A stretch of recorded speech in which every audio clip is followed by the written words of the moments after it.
country has ever prospered that failed to put its own interests first. We will no longer surrender this country or its people to the false song of globalism. New Right Network presents Right Now, the featured podcast of New Right Network. Mobilizing, countering the left, energizing the right. New Right Network, home of the New Right movement. Hi, everyone. Welcome back to New Right Network's Right Now podcast. I'm Steph Dillon.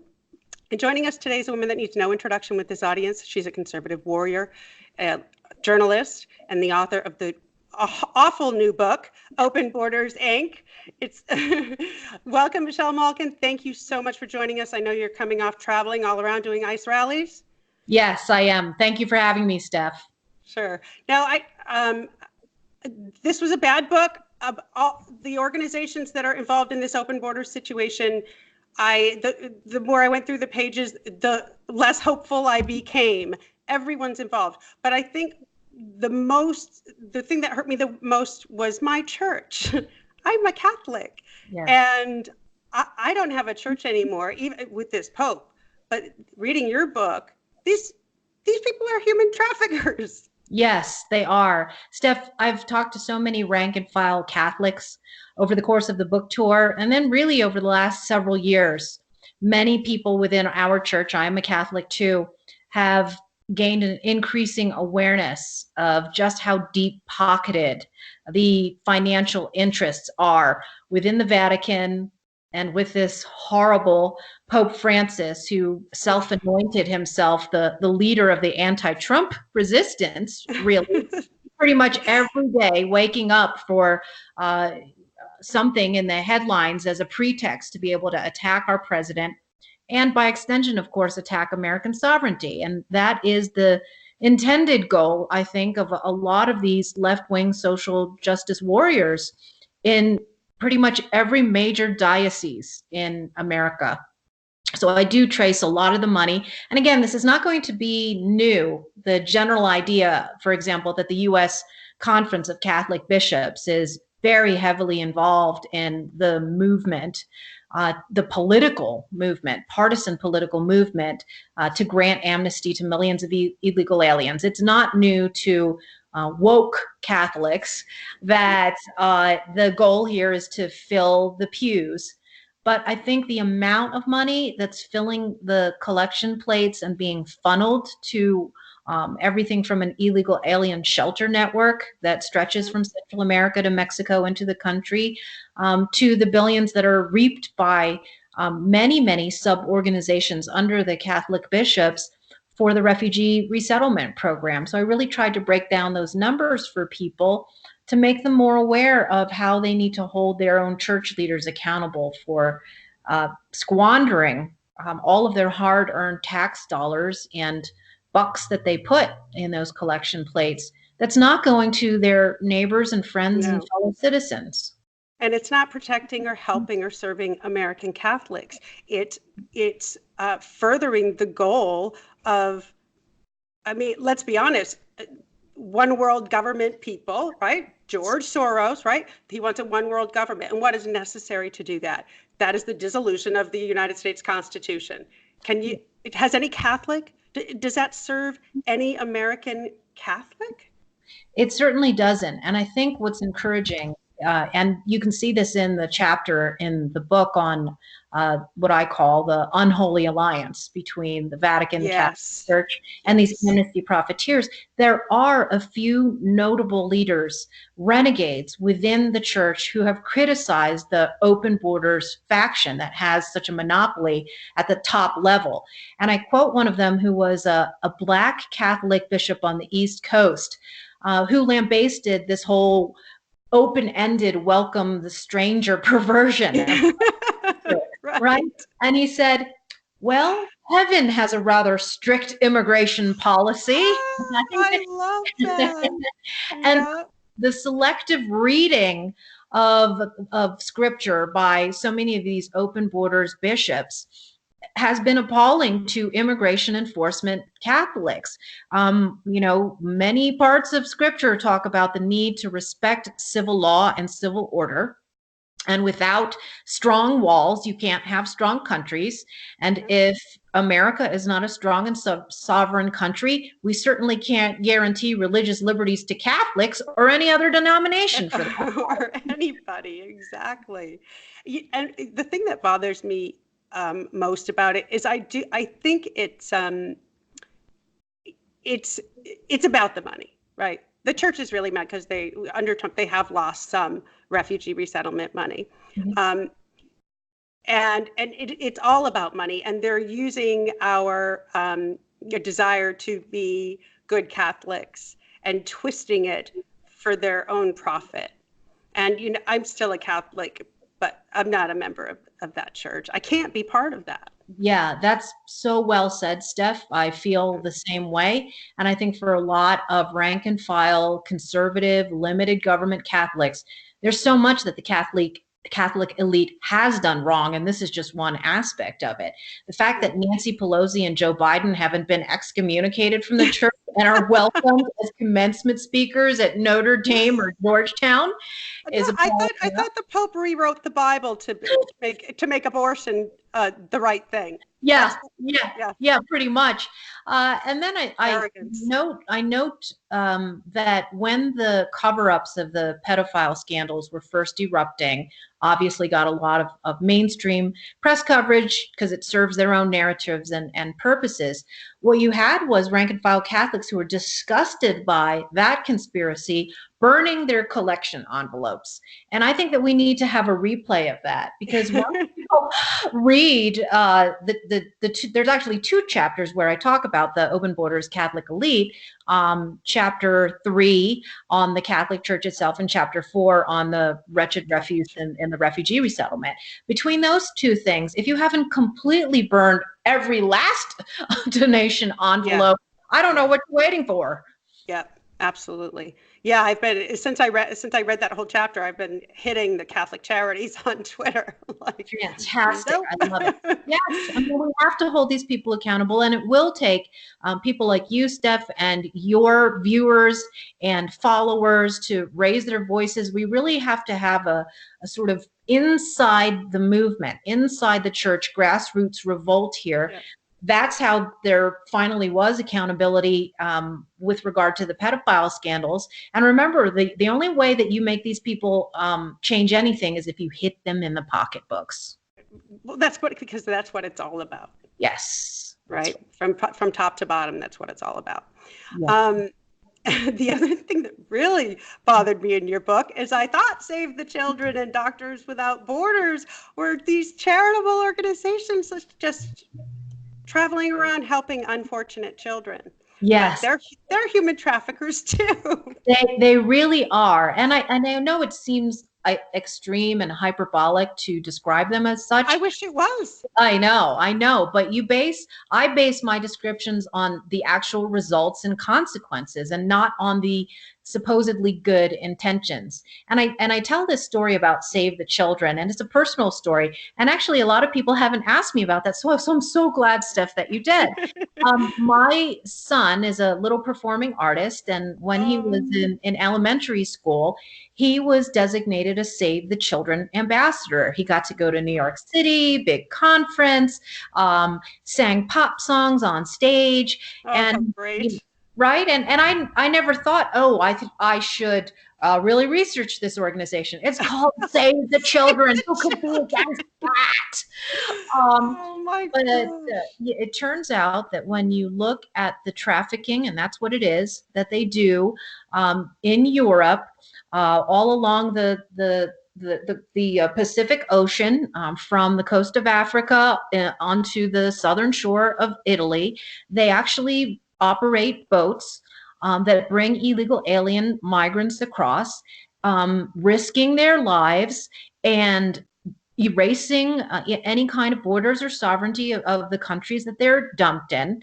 And Salvini in Italy has actually done something remarkable. And I don't know why we're not doing it here, which is trying to hold criminal prosecutions and hold these people accountable in courts of law for breaking their rules regarding aiding and abetting and harboring and sheltering illegal aliens. Who's profiting from this? It's not just Save the Children because they get all these donations because they're helping, free the oppressed.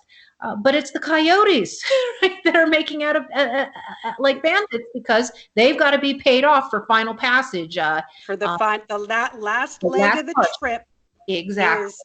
is and it's a terrible last leg. I mean, the cartels on our border, right, and the coyotes in Europe. These are not good people. Yes. Right? They're hurting these people. They're abusing these people. They're extorting these people. They're extorting their families. Yes. And that's not saving any children. It certainly isn't. And so I think let there be a lesson here for, people of good faith who think that they're, doing something for the world by contributing money to these organizations and propping them up to do something that's detrimental to pretty much everybody that's involved in that enterprise. And enriches the worst, the very worst people that you could be enriching.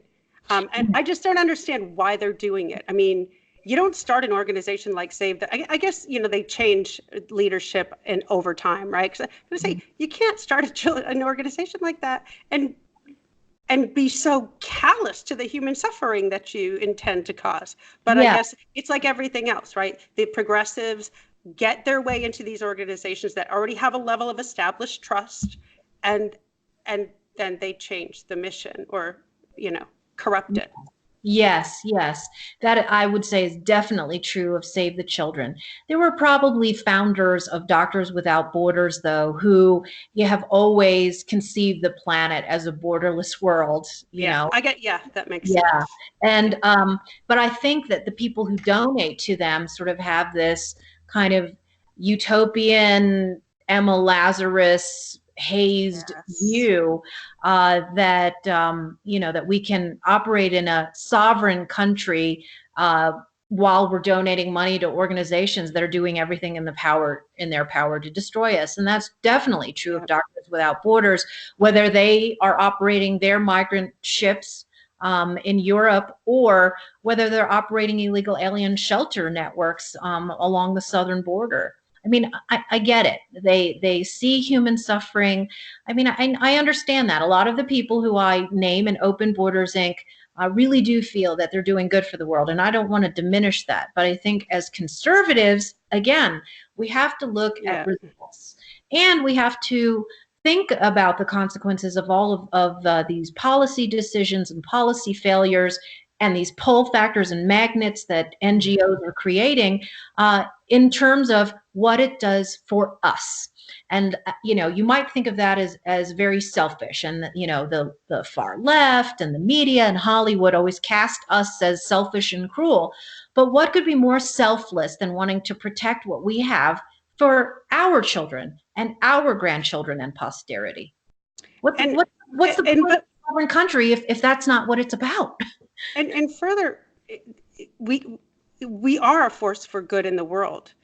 And if you destroy our sovereignty, there's not going to be any difference between us and the rest of the world. Yes, that is. And then we can't help them, right? Yes, we can't take. Why is it that they don't get this about American exceptionalism? I mean, on the one hand, they understand that everybody wants to come here, that they're willing to crawl over broken glass, and yet they're not willing to do what we need to do to protect it for everyone else. It's sort of the way that liberals have kind of have migrated to like the good parts of the country. California is ruining everybody else. And I live in Colorado now, and it's like, we don't want you to bring your high tax values and, your diversity uber alles. Like, you want to come here because you want to enjoy everything we have, but then you also want to, bring California here and destroy it all. Where do we have left to go? Where's our sanctuary space? Yeah, we absolutely need. I've lived in California for like 21 years now. We're leaving in December, right? And I'm taking all but one of my children with me. He's staying because he's too rooted, and he can't go. But my other two, I'm getting them out of here so that they can start a life somewhere else and not try to do it here. they've destroyed such a beautiful, wonderful place. Yeah. It is destroyed. I used to work in San Francisco. Loved it. I Yeah. loved it. Yeah. And you can't take the BART anymore. You can't even take it. I It's know. like it's a drug house. Yes. Yeah, terrible. Yeah, I mean, literal cesspool. My husband was born and raised in Berkeley, California. His It was father, another pretty place. right, right. And, when I was an undergrad in college, because I met my husband in college, we spent a summer and it was an idyllic summer, even though it was far left, the best food, the best parks, and the quality of life was still such that you could endure it, the political atmosphere, because it was good living. And that is just not the case anymore. And it's a confluence of things. And one of those factors is Open Borders Inc. When you've got these city elites, when you've got campus elites at all of these major academic institutions that put the needs and wants of illegal alien students above American students, well, you end up with sheer anarchy. And that's what we see in pretty much every major city in America. Yeah. Yeah, and it's hard for Californians to even get their kids into some of these UC schools. I mean, my best friend here, her daughter did everything. Like she kept did everything to make sure she got into. She's going to school in Oregon. Wow. But you can be damn sure there's a bunch of illegal aliens in every UC school. And who's not illegal alien, they're Chinese paying big bucks. That's exactly right. And she's a Trump voter now because she's pissed. When it finally affects you, in your own home with your family, then she was an Obama voter. Yeah. She's one of those, right? That are just like, this is too much. Yeah. I mentioned in the book that Jeff Bezos, who founded Amazon, contributed several $1 million along with his now ex-wife to a fund that helps illegal alien dreamers and fully subsidizes their college educations. He has no similar fund for American citizens or law-abiding legal immigrants. Priorities. Yeah. It's just such a slap in the face for all those people waiting, right? That have been waiting for 10 years to be able to come. You see videos online of people wanting to immigrate and they get their green card or whatever, and they're jumping and they're so happy. And I'm just like, yes, I want you to come. That's who I want to come. But these people throwing rocks at our Border Patrol agents to storm the border, I don't want you. Yeah. I don't want you as my neighbor. We don't need that. Yes. The ingratitude and the hostility that marks the entitlement that marks so many people who are either coming across illegally, but unfortunately, a lot of people who are coming in through the refugee resettlement program. And people wonder, well, how did the Twin Cities become what it is? Well, why don't you go ask the U.S. Conference of Catholic Bishops and the Lutheran Immigrant and Refugee Services, which collected billions of dollars, dumping hundreds of thousands of people from Somalia. Untold numbers of them, of course, may be doing great things here and love this country. But there's a reason why intelligence officials have designated the Twin Cities the terror recruiting capital of the world. And, these religious organizations who bring all these people here are never held accountable when things go wrong. No, well, nor the government isn't either, right? Everyone's just, the screening is horribly inadequate, quite obviously. I mean, we've seen, I don't know. We bomb the entire Middle East and then we bring them all here. We bring the children of the people we killed all to come here and live in the United States. And, it's terrible what's been done. Right. How's that working out for us? Well, it delivered Ilhan Omar to us as a member of Congress. She was brought here by the Lutheran Immigrant and Refugee Services, somebody who has so much hate in her heart for America. And then, of course, no coincidence, the Refugee Resettlement Program is, the biggest project of the United Nations. And just a couple of weeks ago, Ilhan Omar was calling on the UN to take over our southern border. So, oh my God, exactly. So you mentioned something about how Salvini is getting, using the law to stop some of these sanctioned human trafficking organizations. But our laws here in this country aren't doing that either. And just the other day, where in Fairfax, a police officer, he's suspended, and an illegal alien that was previously in trouble. Yes, that's right. He's suspended. He is suspended when he should be rewarded and promoted, and the people who are punishing him are the ones who should be criminally prosecuted. What's the point of having Chapter 8 of the U.S. Code, which lays out all of the reasons why we should consider it a felony if you are aiding and abetting illegal aliens? We've got every sanctuary jurisdiction in this country, cities, counties, states. They number 564 now. There's a map in Open Borders, Inc. that shows you where they have all proliferated. Just this past week, you had the Chicago mayor, I know you saw this, who has now made it essentially a crime for employees there to cooperate or communicate with federal immigration agents. And then you had the entire state of New Jersey, whose attorney general, who was trained by a top George Soros acolyte at the Open Society Foundations, also declared the entire Garden State, where I grew up, a sanctuary space for criminal aliens. This is insane. And if we're not going to have a single district attorney or federal prosecutor go after these people, we might as well just give up. 564 is going to be like thousands and thousands. Our entire country is just going to be a sanctuary nation for lawbreakers. Yeah, not for Americans. Yeah. For lawbreakers, right? Yeah, they're right. not Second Amendment sanctuaries. They're not, so they bring in all these criminals and then they want to take away our guns, right? It's madness. But so, when people vote, you go down the ballot, like who you want your congressman to be, or senator, or president.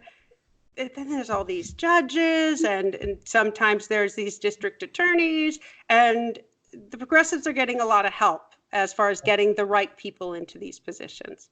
They are. George Soros has $18 billion out of his $25.2 billion net worth that he has dedicated now in the twilight of his life to achieving his goal. And people ask me this all the time, and I put it right up front in the book in my chapter on George Soros as the CEO of Open Borders, Inc. His goal is to destroy sovereignty, which he calls an obstacle to global governance. It's all about subverting local control. And that is why you have to pay attention down ballot, exactly like you say, Steph. I mean, most people don't even bother to check it off, or they don't do their homework on these district attorneys, these radical It's hard to do it, though. You don't have anyone out there, providing that, if I was the head of the GOP, you would have to do that. You have to pay attention to this. But they're always just playing catch up. I forget, recently there was this man elected in, I think it was Georgia, this Muslim guy in Georgia. We didn't run anyone against him. Right. I mean, the GOP does not fight. Well, as you know. Yes, I do know. And of course, of what that raises is the question of which side many of these GOP establishment types are on. There have been people who've been worrying about this for a long time, and there are resources to try and do your homework on some of these down ballot races and judicial races. Ballotpedia is a great resource. But you're right. I mean, most people either don't have the time, or not interested, or don't realize how much of how important it is. How important it is. You don't know. Yeah. A single judge now, you see this phenomenon. It just happened last week. A single federal judge issuing a nationwide injunction. He doesn't have the power to do that, but he doesn't care. Nobody's going to stop him to throw a monkey wrench into President Trump's asylum reforms to stop the whole catch and release game. And who was it that brought the lawsuit? Well, this is why Open Borders, Inc. is very handy. All of the groups that were litigants were Soros-funded organizations. One was called Make the Road New York. Another one was called We Count. And of course, the legal counsel were the Soros-paid minions from the American Civil Liberties Union. Yes. Yeah. Just listening to you talk, I get the same feeling I had when I was. I know. It's like they're everywhere. They're just they're everywhere. And that swampy picture of the Capitol building where there's all that's what it's like. It's just hundreds of them and hundreds spinning off that, and they're in the law schools, and they're they're judges, and they're prosecutors, and I mean they're in the bureaucracy in Washington D.C. and I don't know. It's anarchy. Yeah, it Because is. it brought people in who have no intent on following the law, and this is the thing. Like I used to think, and now I know why it's necessary, that people that operated in these positions were coming from a place of integrity. Right. Right. A prosecutor not coming from and if they weren't, who would tolerate that? Well, as it turns out, everybody. Yeah, that's right. And right here you have this intersection between the Soros-types that are achieving open borders and the anti-Trump resistance, which hijacked the entire news cycle last week to open up a new round of impeachment palooza. And it was just so tragic to me because at the same time impeachment had saturated the airwaves, President Trump gave this amazing speech at the United Nations. And I've said, I don't know why this speech isn't being played in its entirety over and over and over again. Why didn't even, my friends at Fox News try and push back against the hijacking of the narrative and make that a focal point? This is my big pet peeve of so much of the Republican strategists. They get paid so much money to strategize, right? Yeah. And their failures over and over again. Here we have, these ICE agents who literally have targets on their back. Nobody's standing up for them. They've been demonized. Their facilities have been called concentration camps, while sanctuary cities and counties are being overrun by illegal alien gangs and serial rapists and drunk drivers. Why aren't there those stories of people who are suffering and sacrificing being told every single day to push back? Right. There's not going to be any PBS special on the negative impacts of what goes on. And there's not going to be any PBS special about these ICE agents and the danger that their children are in and the bombing attempt on those facilities and how none of that. Right. Yes. So why doesn't Fox? Well, Paul Ryan's on the board. What would you say? That's right. That's exactly right. And, these Republican open borders types have been the bane of the conservative movement and our country, for that matter, for as long as I've been writing about these issues, and particularly during the Bush years when Karl Rove had aligned himself with so many of our worst enemies at the National Council of La Raza, the Council for American Islamic Relations, trying to get another blanket amnesty through that would just hand future elections to a Democrat permanent ruling majority. And now this is how it doesn't matter who's in the majority. And I think the Republicans prefer not to be. They get their perks whether they're in the minority or the majority. The bad part about being in the majority is you're held accountable to do something, right? Yes. So that's why they like the minority, so they can complain and fundraise and point fingers, Exactly. And it's a good life for them. Meanwhile, we've got these people are living in our neighborhoods, right? Our children's schools are the ones that are overcrowded with people that don't even speak the language, so nobody's getting an education. Our hospitals are the ones that are closing, right, from having to give all of this free care. Yes. They want to point fingers. Yes, Steph, you're absolutely right. It's these people, whether they're colluding in the Democrat Party or the Republican Party to keep as unsafe as possible, never have to suffer the consequences of their policy decisions because they're protected. Same thing with Hollywood and the people in the media and the public. We don't have any allies, whether they be in, these giant media corporations and giant multinational media corporations, because that's what they are, right? That's right. And we don't have any allies. We're just the people, right? We have you, but you're one of us. Right? You're not Fox News, and we don't see you on there enough, by the way. Well, but I gotta. Your speeches at CPAC are just fire, and I think so many of us that look forward to CPAC. It's they don't do enough of that. They don't talk about the issues that really matter to us. They want to talk tax cuts. They want to talk things that matter to the Republican donors. And then you get up there and everybody just loves it. Everyone's on their feet. Michelle, she's saying what needs to be said. And I wonder if you'll be invited again next year. I hope so. I don't know, Steph. I doubt it, but that's okay. I think that one of the problems in the Beltway is that too many people do or say things with the intention of getting invited back. And if I did that, I would be squandering, the privilege I have, right, and the platforms that I have. The thing is that I've had a long history with CPAC, and my heart has always been with the grassroots. And the problem with CPAC increasingly over the years, I think I did my first one in 2002 or 2003 when I came out with Invasion, is that there's been this ever-increasing separation and fissure between the grassroots and the elites. It used to be the premier gathering place where you'd bring young people in to get excited about the movement. They were going to be the next generation.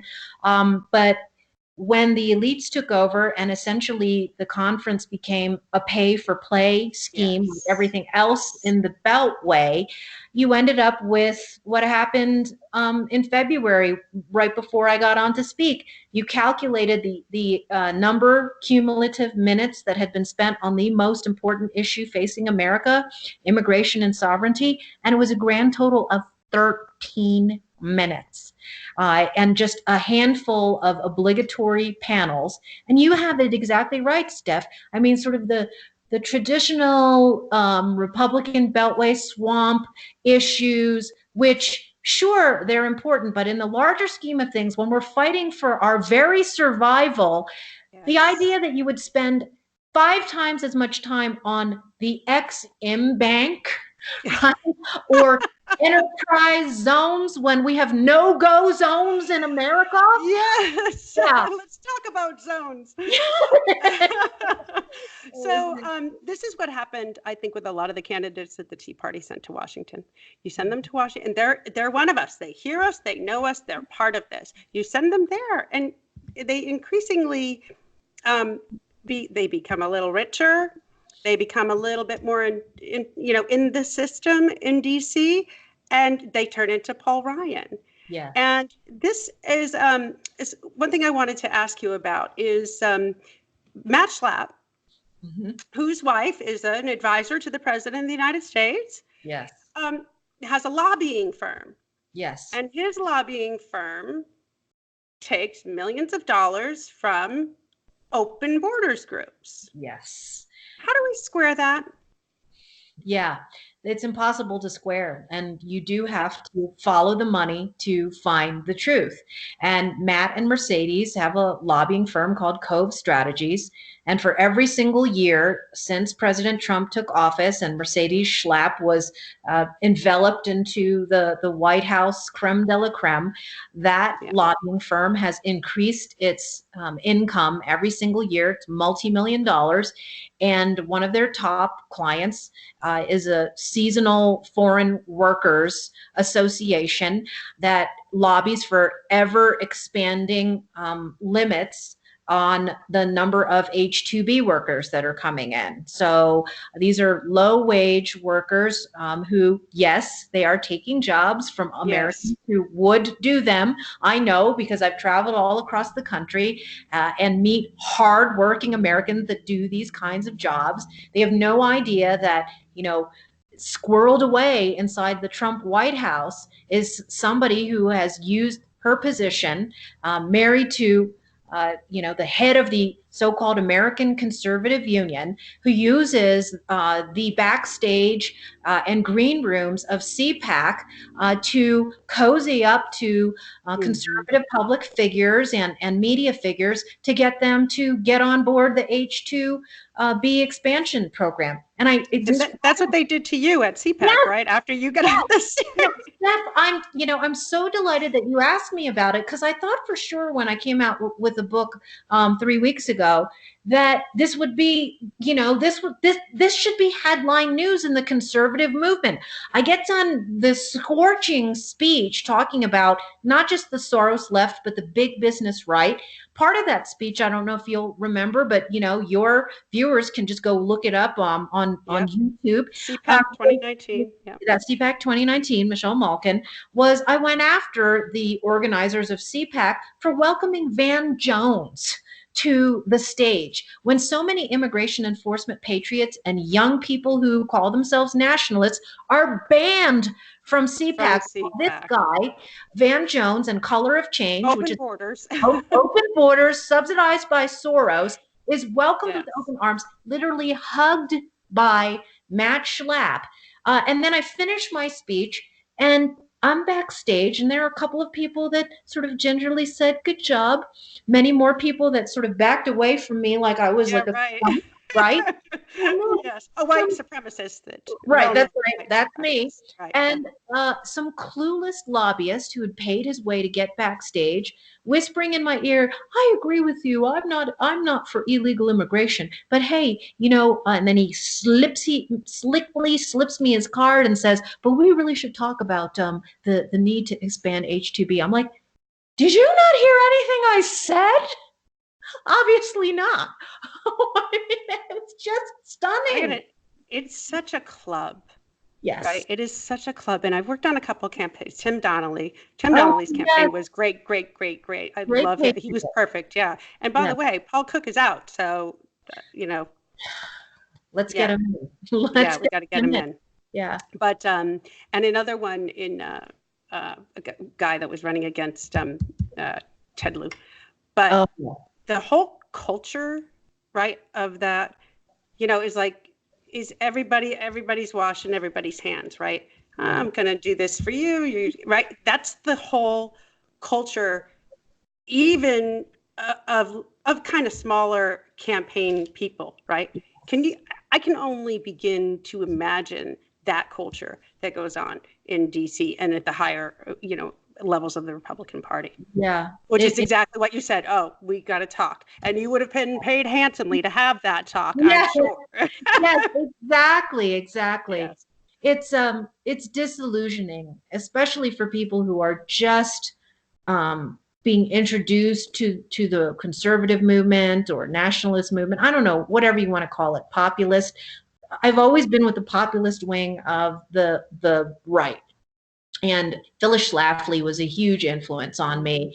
And everything that she wrote in A Choice, Not an Echo is everything that you need to know about how the Beltway works and about how all of these state Republican parties essentially work as well. If you are not in the club, like you say, Steph, it's extremely difficult, but it's not impossible. And I think the best proof of concept of that was Donald Trump.